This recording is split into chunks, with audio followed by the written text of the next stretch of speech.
মানুষ আল্লাহ পাকের এক বিচিত্র সৃষ্টি। সকল মাখলুকের মধ্যে মহান আল্লাহ পাক মানুষের চরিত্রে সীমাহীন বৈচিত্র্য রেখেছেন। বলা যায় মানুষ এক জটিল সৃষ্টি। এই জটিলতা এত গভীর যে তা সে নিজেও জানে না। এই জটিলতার কারণ মহান আল্লাহ পাকের কুদরত ছাড়া আর কিছুই নয়। তিনিই ভালো জানেন যিনি সৃষ্টি করেছেন। জগতে আমার কাছে সবচেয়ে নিকটবর্তী আমি, অন্য কিছু নয়।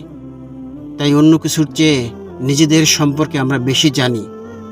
এই জন্য মহান আল্লাহর নিজেকে নিয়ে চিন্তা ভাবনা করার নির্দেশ দিয়েছেন। সূরা জারিয়াতের ৮ নম্বর আয়াতে আল্লাহ সুবহানাহু ওয়া তাআলা বলেন, আর নিদর্শন আছে তোমাদের মধ্যেও, তোমরা কি দেখো না? আলোচ্য আয়াতে অন্তরের গভীর দৃষ্টি দিয়ে নিজেকে পর্যবেক্ষণ করার কথা বলা হয়েছে। আপনার জন্য সবচেয়ে নিকটবর্তী নিদর্শন আপনি নিজেই। আপনার মধ্যে কত আশ্চর্যের বিষয় বিদ্যমান। এসব আশ্চর্যের বিষয় আমাকে আপনাকে আল্লাহর বরত্বের কথা মনে করিয়ে দেয়। মানব সৃষ্টির মাঝে আল্লাহর কত কুদরত বিদ্যমান, তার শতভাগের 1 ভাগ জানতে গেলেও 100 বছর কেটে যাবে, তবু জানার শেষ হবে না। মানুষ কি ভেবে দেখে না তার এই সুন্দর আকার আকৃতি মাতৃগর্ভে কে তৈরি করেছেন? কে দৃষ্টি শক্তি ও শ্রবণ শক্তি, চোখ কান সৃষ্টি করেছেন? কে স্বাদ আস্বাদনকারী জিহ্বা ও ঘ্রাণ শক্তি সম্পন্ন নাক তৈরি করেছেন? কে তাকে চিন্তা ও বাকশক্তি দান করেছেন? কে সৃষ্টি করেছেন তার জন্য মাতৃস্তনে দুধের স্রোতধারা? কার করায়ত্তে তার সুস্থতা অসুস্থতা? কে তার জীবন মৃত্যুর মহানিয়ন্তা? প্রতিটি প্রশ্নের উত্তরে তার বিবেক বলতে বাধ্য হবে, সবই সৃষ্টি করেছেন সেই মহান সত্তা, যিনি অদৃশ্যমান, মহাপ্রজ্ঞাময়, অসীম শক্তি ও ক্ষমতার অধিকারী, মহাপরাক্রমশালী আল্লাহ সুবহানাহু ওয়া তাআলা। কোরআনুল কারিমে আল্লাহ তাআলা পরিচয় লাভের অনেক পদ্ধতি বর্ণিত হয়েছে। সব পদ্ধতির নির্যাস হল আল্লাহ তাআলার কুদরত ও অসীম ক্ষমতার কিছু নিদর্শন মানব সৃষ্টির মধ্যে বিদ্যমান। কিছু নিদর্শন মহাজগতের অসংখ্য সৃষ্টির সমূহের মধ্যে বিদ্যমান।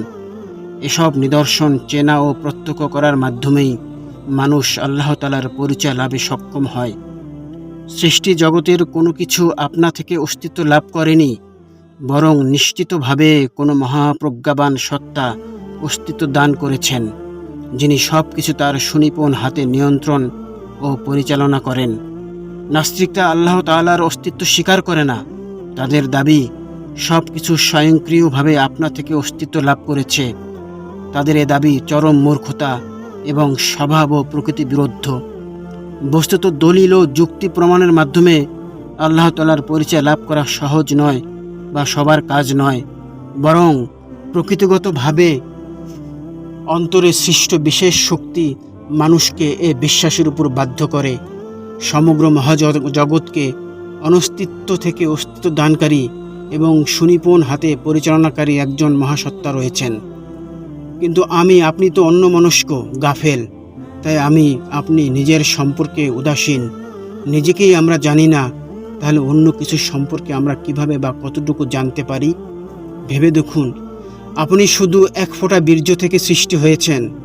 আল্লাহ বলেন, ধ্বংস হোক মানুষ, সে কত অকৃতজ্ঞ। সে কি ভেবে দেখে না কি বস্তু থেকে তাকে সৃষ্টি করেছেন আল্লাহ?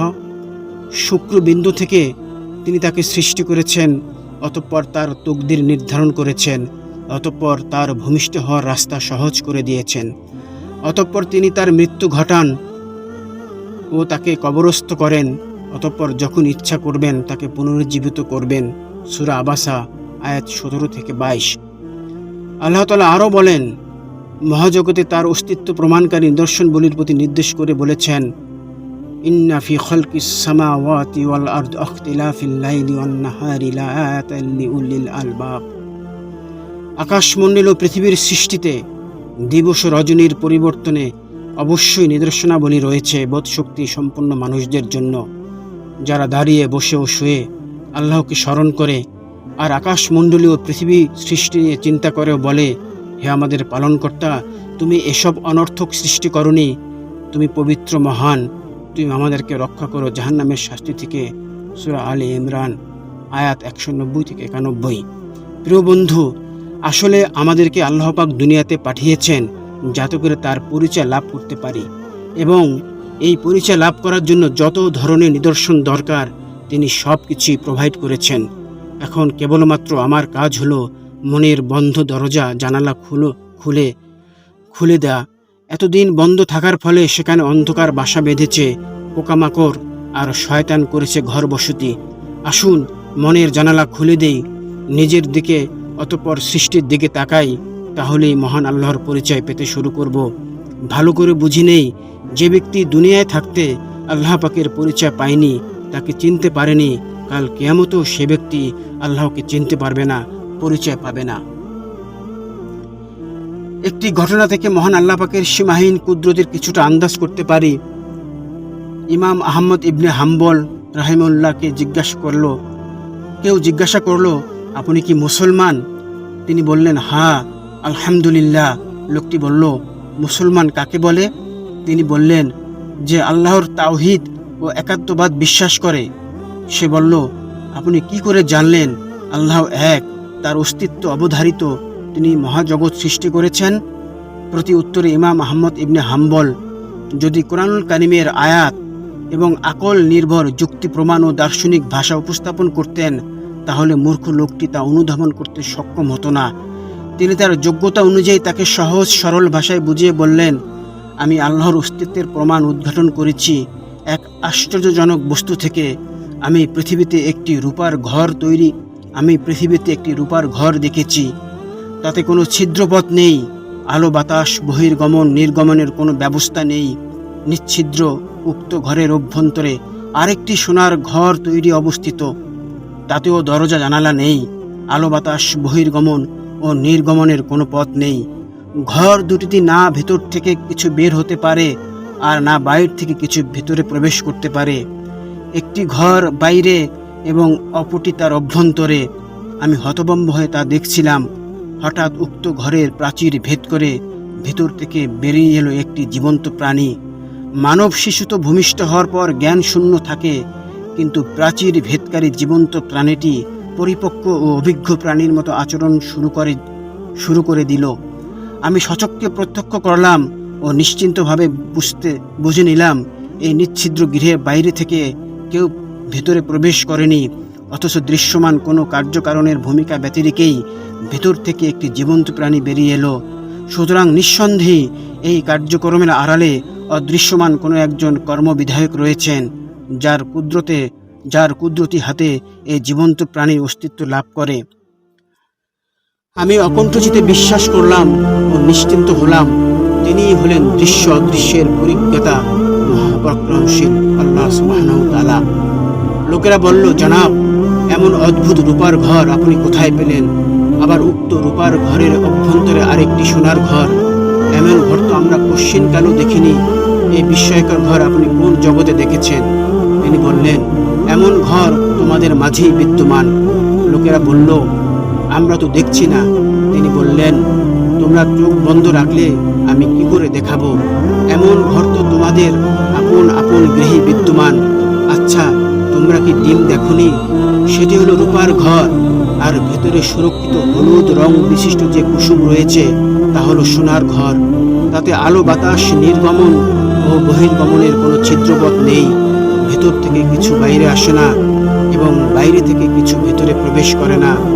উক্ত ডিম মুরগি আর পেটের নিচে নিয়ে বসে থাকে। কিছুদিন অতিবাহিত হওয়ার পর হঠাৎ ডিমের উভয় ঘরের প্রাচীর ফেটে যায়। তা থেকে মুরগির জীবন্ত বাচ্চা বেরিয়ে আসে। সে অভিজ্ঞ ও প্রশিক্ষিত মুরগির ন্যায় আচরণ শুরু করে দেয়, অথচ না সে কোনো পাঠশালায় গিয়েছে, আর না কোনো বিদ্যালয় থেকে ডিগ্রি নিয়েছে, আর না মা থেকে প্রাথমিক শিক্ষা দীক্ষা গ্রহণ করেছে। অথচ মা যেভাবে মাটি থেকে শস্যদানা কুড়িয়ে খায়, সেও ঠিক সেভাবে কুড়িয়ে খায়। মা যেভাবে কথা বলে, সেও অভিন্ন ভাষায় বলতে শুরু করে। কিন্তু একজন মানব সন্তান যতক্ষণ না তাকে পাঠশালায় বসানো হবে, যে পর্যন্ত না সে মায়ের ভাষা আত্মস্থ করতে পারবে, কিছুতে সে কবি সাহিত্যিক হবে না, সে অন্য ভাষা আয়ত্ত করবে তো দূরের কথা, প্রাতিষ্ঠানিক শিক্ষা ব্যতীত আপন মাতৃভাষাও লেখাপড়া বুঝতে সক্ষম হবে না। একজন মানব শিশু যেখানে যথাযোগ্য শিক্ষক থেকে শিক্ষা ও দীক্ষা গ্রহণ ব্যতীত স্পষ্ট উচ্চারণে কথা বলতে সক্ষম হয় না, ভাষা সাহিত্য শেখার জন্য তাকে দেশ দেশান্তরে ছুটে বেড়াতে হয়, অথচ সোনারূপার অদ্ভুত ঘর সদৃশ্য ছোট্ট ডিম থেকে এক ক্ষুদ্রাতি ক্ষুদ্র জীবন্ত বাচ্চা মিচির মিচির শব্দে বের হয়ে সে হুবহু